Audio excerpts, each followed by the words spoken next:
Di Indonesia itu kan marak banget ya korupsi. Saya mau tahu nih, emang korupsi itu udah ada dari dulu atau enggak ya? Karena kalau nggak salah di zaman Dendels ya, yang bikin jalan tuh di Jawa itu juga ternyata pernah ada korupsi. Nah sekarang kita coba cari tahu apakah benar Dendels itu pernah menghukum koruptor-koruptor ya. Oke, kita langsung aja ya.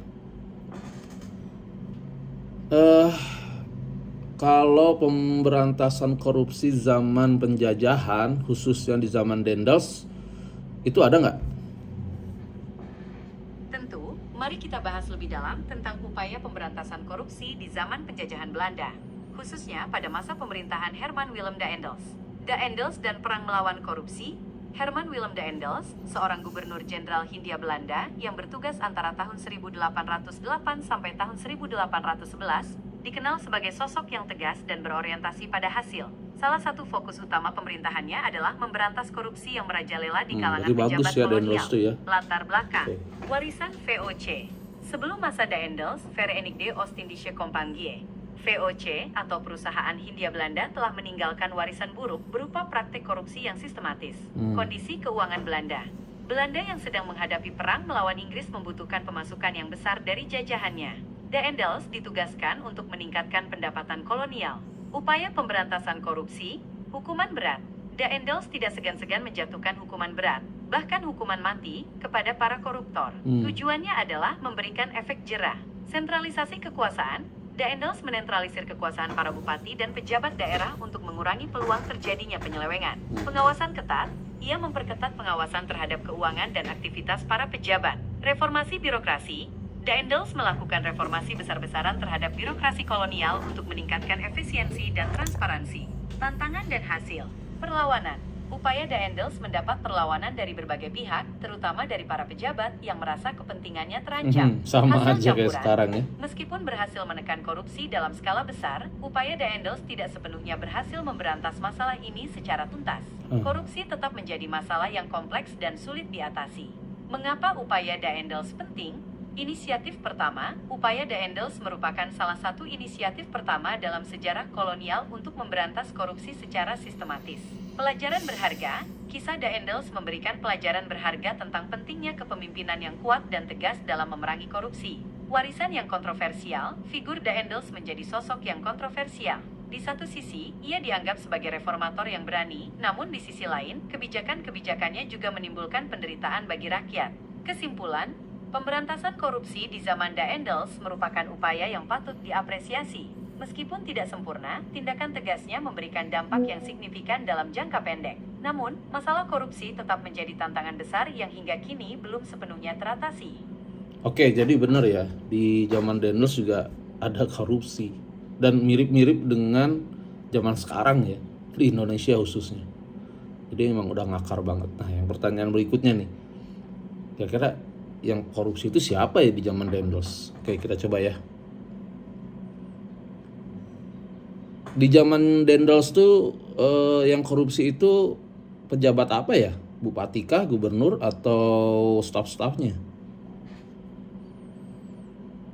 Di zaman Daendels, praktek korupsi melibatkan berbagai tingkatan pejabat, mulai dari bupati hingga staf. Bupati.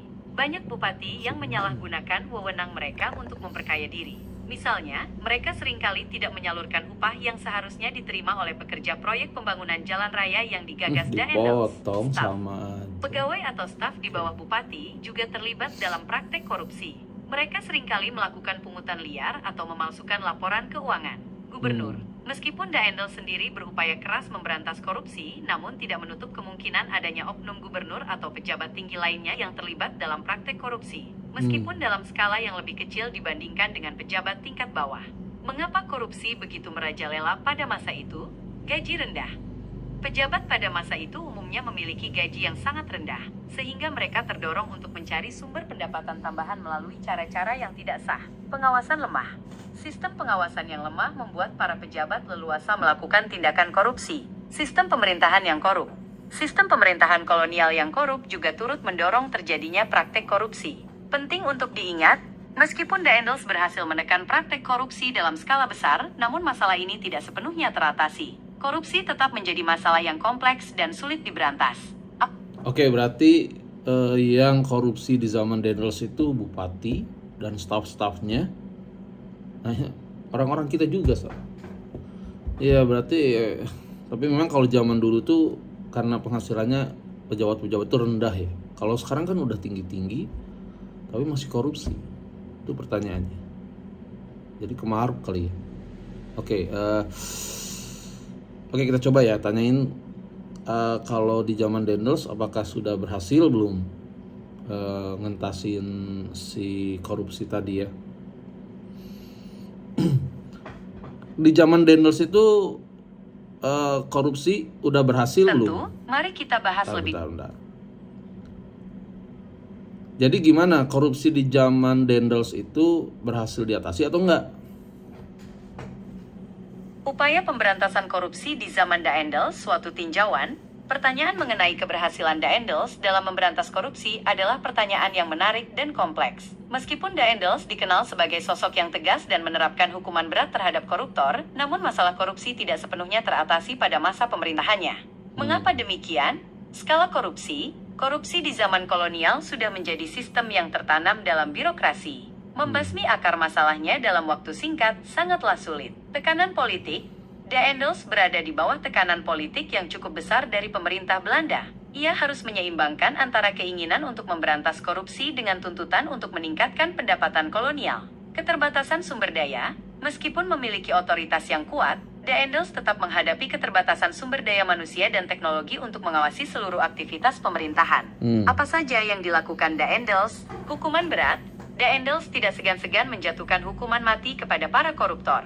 Ini merupakan langkah yang sangat tegas untuk memberikan efek jera. Sentralisasi kekuasaan. Dengan menyentralisasi kekuasaan, Daendels berharap dapat mengurangi peluang terjadinya korupsi di tingkat daerah. Reformasi birokrasi. Daendels melakukan reformasi besar-besaran terhadap birokrasi kolonial dengan tujuan meningkatkan efisiensi dan transparansi. Kesimpulan, upaya Daendels dalam memberantas korupsi patut diapresiasi. Ia telah memberikan kontribusi yang signifikan. Berarti Daendels sudah berhasil loh. Meskipun ya belum 100% nih. Zaman dulu jadi hampir sama ya. Kalau sekarang kan birokrasinya itu nggak terpusat. Kalau zaman Daendels itu kan terpusat. Terus jadi ada hukuman mati. Nah, kalau zaman dulu itu seperti itu. Kalau zaman sekarang ya udah hilang lah ya. Seumur hidup 5 tahun, bahkan yang timah aja cuma 6 tahun. Ya hampir sama, cuman beda-beda dikit lah. Nah sekarang pertanyaannya kita coba tanyain perbedaan zaman Daendels dulu dan zaman sekarang pemberantasan korupsinya seperti apa ya. Kalau zaman dulu, waktu zaman Daendels dengan zaman sekarang, perbedaan signifikan pemberantasan korupsinya bagusan mana?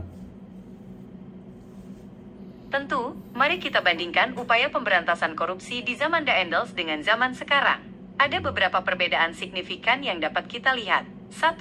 Pendekatan. Zaman Daendels, pendekatan yang digunakan lebih bersifat represif. Hukuman berat, bahkan hukuman mati, diberikan kepada para koruptor sebagai bentuk efek jera. Fokusnya adalah pada individu yang melakukan tindakan korupsi. Zaman sekarang, pendekatan lebih bersifat preventif dan sistemik. Selain penegakan hukum, upaya pencegahan melalui pendidikan, transparansi, dan perbaikan sistem juga dilakukan. Fokusnya tidak hanya pada individu, tetapi juga pada sistem yang memungkinkan terjadinya korupsi. 2. Institusi. Zaman Daendels, tidak ada lembaga khusus yang bertugas memberantas korupsi. Upaya pemberantasan dilakukan secara ad hoc oleh pemerintah kolonial.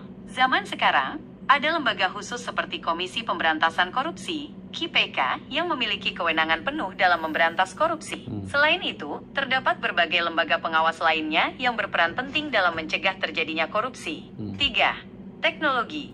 Zaman Daendels, teknologi yang tersedia sangat terbatas. Pengawasan dan penindakan terhadap korupsi dilakukan secara manual. Zaman sekarang, teknologi informasi telah berkembang pesat. Sistem informasi manajemen, e-government, dan berbagai aplikasi lainnya digunakan untuk meningkatkan transparansi dan akuntabilitas. 4. Partisipasi masyarakat. Zaman Daendels, Partisipasi masyarakat dalam pemberantasan korupsi sangat terbatas. Rakyat lebih banyak menjadi objek daripada subjek dalam upaya pemberantasan korupsi. Zaman sekarang, masyarakat memiliki peran yang sangat penting dalam pemberantasan korupsi. Melalui berbagai organisasi masyarakat sipil, media massa, dan media sosial, masyarakat dapat mengawasi dan melaporkan tindakan korupsi. Perbedaan lain.